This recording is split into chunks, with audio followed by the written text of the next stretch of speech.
By the way, Jack was a major fan of jazz and knew a lot of the great players personally. People like Charlie Parker knew that Jack was as knowledgeable about jazz as they were, and he often had long, involved conversation with them, demonstrating that he understood the nuances that usually only a master player would be aware of.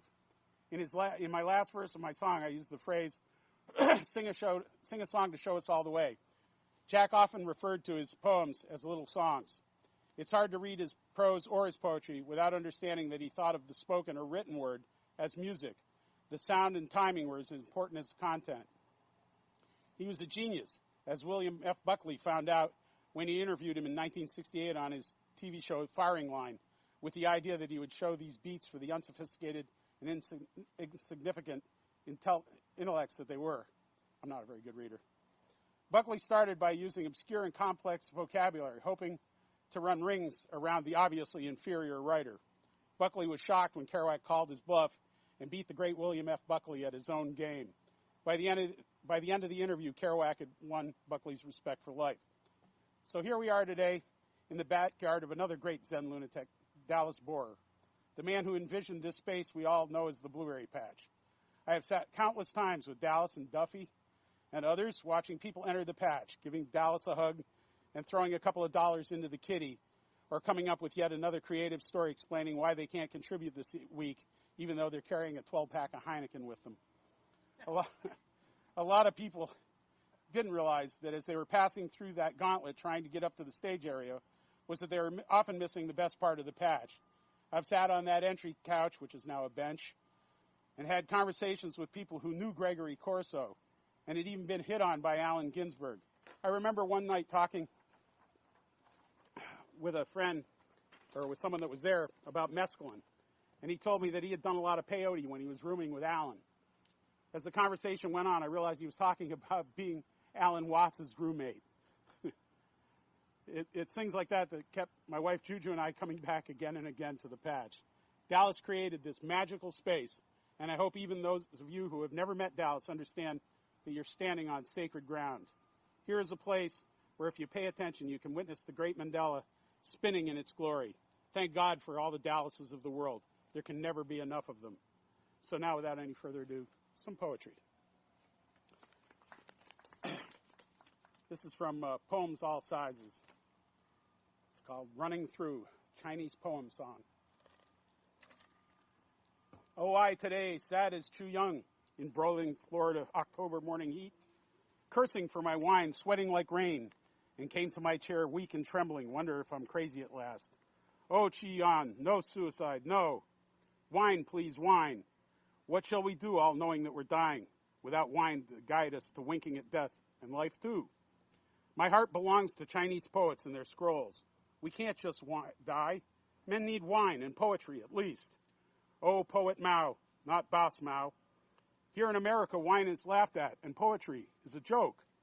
Death's a grim reminder to everybody already dead, crashing in cars all around here. Here, men and women dryly scowl at poets' sad attempt to make our lot a whole lot lesser. I, a poet, even suffer for bugs found upside down, dying in the grass, so I drink wine alone. I shudder to think how dead the astronauts are going to a dead moon of no wine. All our best men are laughed at in this nightmare land, but the newspapers preen in virtue. Throughout the world, the left, the right, the east, the west, are both vicious. The happy old wine bibber is gone.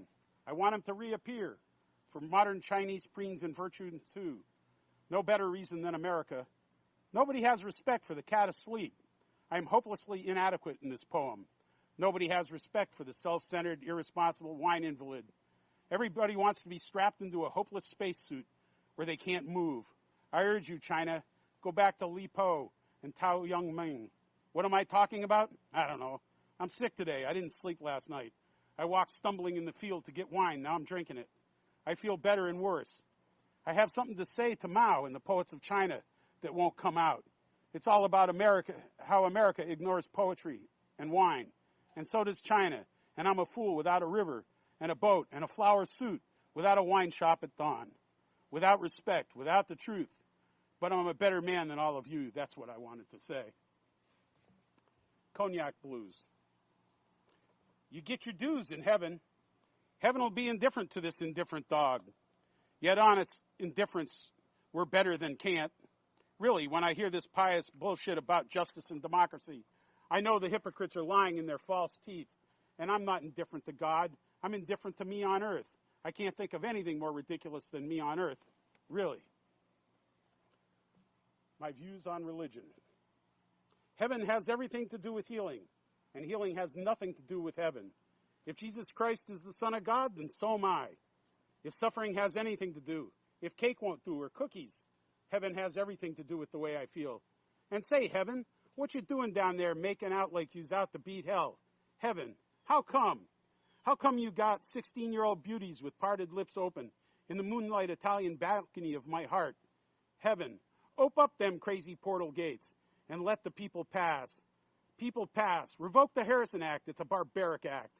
It'll cause desperate criminals and gunmen to arise from our midst for evidential reasons. Oh, nope. It's like prohibition. It won't work. If the people want alcohol and dope and all the poison they can get, if poison they want, you can't tell the people what to take in themselves. You can't stop the people. I say this in the name of peace, and I am not a communist. I'm a dove. Oh, open them golden gates. Buddha was not a medicine man. He was a beyond partition man. Nor did he, quote, limp for duty and crawl for charity. Chong-si, end quote. Buddha is God, the Father of Jesus Christ, and God is God.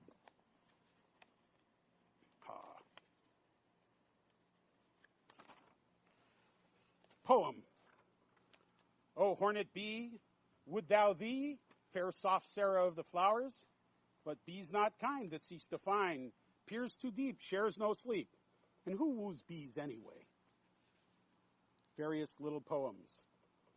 The ants go roaming in the mirrors of the mind over sand which I see falsely. I know this to be an empty state, that is to say, a state of form. My dream of a horrible city is individual discrimination. The actual city is universal mind. I stop dreaming, and the ripples disappear from the universal mind's actual face. And what's left is, I'm not here anymore. Bodhisattva heroes have no separated individuality. The reality is nothingness. We think, we strive. Carnitas. Ah, charity. A little boy of 8 or 7 came up to sell his basket flower candies in the teenage jukebox soda saloon. Nope, nobody buy. And he walked barefoot into the rain. Posits zapatas, I think, no shoes. And I think I'll take out 10 pesos and give him for those shoes and say, por usted, por tus zapatas, and even show him how to hide his money. A sad song is playing, harmonica. As first I see his foot padding by in the puddles of the sidewalk. Oh, the world is full of marvels, nostalgia. And I go after him and give him the money. He goes into a huge apartment on the other side of, goes into a huge apartment house. And there's a man standing reading the floor numbers quietly as the boy waits, both facing me. That's across the street with money in hand. Both stare movingless, wait, as the drape falls. Aztec shrouds her mystery, and they go up as Grumman elevator door closes on both their heavenly chagrins. I think he's gone up there. He lives up there with his folks and sells bonbons barefoot. Or he's just hitting the joint door to sell amongst the government employees' families of child Mexico. And I think, and it was said in the Diamond Sutra, so high and so holy, practice generosity without entertaining in mind any limited conception of the reality of the feeling of generosity, or what it'll accomplish for you, pard. This is the word from old Buddha-hard, and he's spoken by a diamond tree, and thousands of people go barefoot. It's written here in every hemisphere, song of every sphere from child revere, song of any morning waters blue, with stream by the broken Coney Island statue, with no Medusa snakehead arms and no stone foot. Oh, Marva, my foot. And we drive along in this insane dream with our mouths distorted and our eyes gleaming crookedly every way, driving by iron rusty steer gates belonging to old Babylonian, old Zapata, Arabian, Neolithic apathetic, old Summervance, prance, hand me the foot. We come devouring down the planks and hit the water's edge, admirable edge. And there's a tent and a sideshow that I go to see girls. Skid Row wine.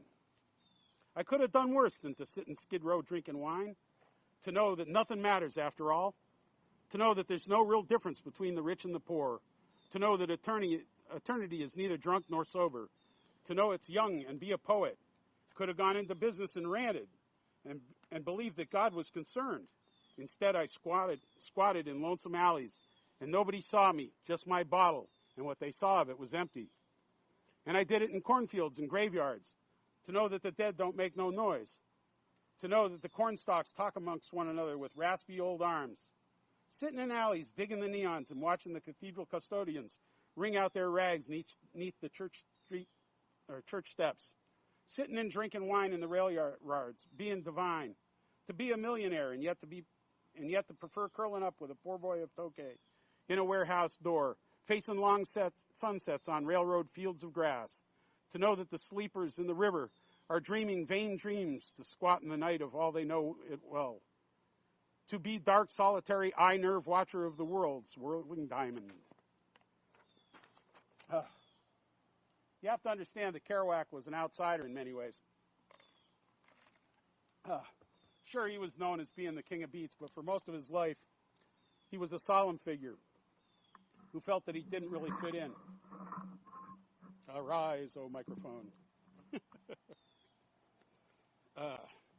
Early in his life, he learned to watch the world around him and listen to the little rhythms that mostly go unnoticed by the hustle-bustle people who are busy trying to go to work, raise their kids, or just trying to get by.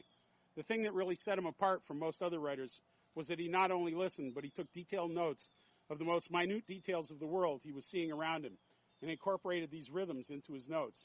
He started using words to sketch what he was witnessing, no matter how mundane it might seem to the untrained eye. He always carried a little notebook in his breast pocket so that he could jot down what he was witnessing at any given moment. For example, here's one of his entries. He entitles it Subway Sensations. It was published in the Book of Sketches. The smell of burnt nuts in the power of the car and aromatic almond dusts of the tunnel. Growling whine of the Shuri move-ahead car as it balls from one station, faster light flashing to another, till wasting the brakes, crash to stop, and the whine amid knocks and wheel bumps, lowers, the stop, the doors, the bump, the restless churry, whir, whir, whir of the power as it waits to resume. Cars swaying, vestibules swaying, the switch point, tat-tat, taboom, the song crossing another track on bumpy parts of the track, the Mexico cafeteria tile of the station walls, the start up again, the growling whir of the power to fly another black half mile with smashing crossing posts and dark reel by of pipes, lights, concrete curbs, darkness, Egyptian mummy niches, till the station again, the quick relief of Tums and indigestion sign. He's paying attention to the sensory inputs. The sound, the smell, the swaying of the cars, the noise he's hearing, that note will bring him back to that exact moment so he can later paint it into a scene. It becomes clear as you read his journals that once he becomes aware of these rhythms, his whole style explodes into what the world knows him for. I think it's interesting that you see this metamorphosis take place right as he's discovering the joys of smoking hashish. Now he observes the world around him with a fresh perspective, and he starts to find his own voice. If you read his first novel, The Town and the City, you'll see him writing in a much more traditional manner. It's what he learned by reading other great authors and trying to emulate them. Later, as he matures as a writer, he starts to trust his own voice, and he throws the rule book out the window. His deep connection with Neil Cassidy, who he called Dean Moriarty in On the Road, allows him to absorb much of the style of conversation and sheer momentum that was Neil. Neil became a large part of Kerouac's narrative voice. If you listen to the recordings of Neil's free association, non-stop verbal mind-bending assaults, it becomes clear that Jack was a huge fan of Neil's style. There's a scene in Ken Kesey's garage sale where he tells the tale of taking the prankster bus to Baxter's bathhouse one night. They were all tripping, and Cassidy isn't. Neil stays on the bus while everyone goes down the hill. At some point, Kesey goes back up to the bus, only to find that Neil has discovered a stash of speed and is high as a kite stumbling around the parking lot. Rather than approach Neil, Kesey sits and watches as Neil talks to the sky. Neil's speed rap. Anyone who was ever around him was affected by his energy. Kesey, the Grateful Dead, and first and foremost, Jack Kerouac. Anyhow, I guess what I'm saying is you can't really understand Kerouac without understanding Neil, and that ain't easy. He was a nonstop radio, turned up full and dialed into the furthest galaxy anyone's ever known. I mean, Kesey was out there, but Neil, he went that extra step. He was firing on all cylinders, 24/7, 365. I think Kerouac was one of the few people who ever really understood where Neil was coming from. This is from the end of On the Road. So in America, when the sun goes down and I sit in the old broken down river pier watching the long, long skies over New Jersey and sense all that raw land that rolls in one unbelievable huge bulge over to the west coast, and all that road going, and all the people dreaming in the immensity of it. And in Iowa, I know by now the children must be crying in the land where they let children cry. And tonight the stars will be out. And don't you know that God is Pooh Bear? The evening star must be drooping and shedding her sparkler dims on the prairie, which is just before the coming of complete night that blesses the earth, darkens all the rivers, cups the peaks, and folds the final shore in. And nobody knows what's going to happen to anybody besides the forlorn rags of growing old. I think of Dean Moriarty. I even think of old Dean Moriarty, the father we never found. I even think of Dean Moriarty. I think of Dean Moriarty. San Francisco Blues. I got the San Francisco Blues, bluer than misery. I got the San Francisco Blues, bluer than eternity. I gotta go home, find me another sanity. I got the San Francisco Blues, bluer than Heaven's Gate, mate. I got the San Francisco Blues, bluer than blue paint, saint. I better move on, sleep in my golden dream again. I got the San Acacia Blues, singing in the street all day. I got the San Acacia Blues, wailing in the street all day. I better move on, partner. Make my way out west, the eastern way. San Francisco. San Francisco. Oh, baby.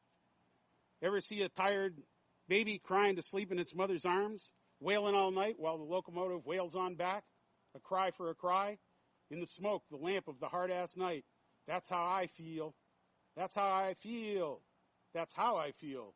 What a deal. Yeah, I'm going home. I'm going home today. Tonight I'll be riding the 80-mile zipper and flying down the coast wrapped in a blanket, crying and cold. So, brother, pour me a drink. I got lots of friends coast to coast and ocean to ocean. Girls. But when I see a bottle of wine and I see that it's full, I like to open it and take of it my fill. And when my head gets dizzy and friends all laugh and money pours from my pockets and gold from my ears and silver flies out and rubies explode, I'll up and eat and sing another song and drop another grape in my belly down. Because you know what Omar Khayyam said? Better be happy with the happy grape as make long faces and groan all night in search of a fruit that does not exist. So, Mr. Engineer, Mr. Hoghead, Conductor Jones, and you head brakemen, and you tag men on this run, give me a highball, boomers or any kind. Start that diesel, all 3 units. Let's roll on down that rail. See Kansas by dawn, or the grass of Amarillo, or rooftops of old New York, or banksides green with grass in April anywhere. I'd better be a poet or lay down dead. Thank you, Jack Kerouac. You changed the world. Thank you.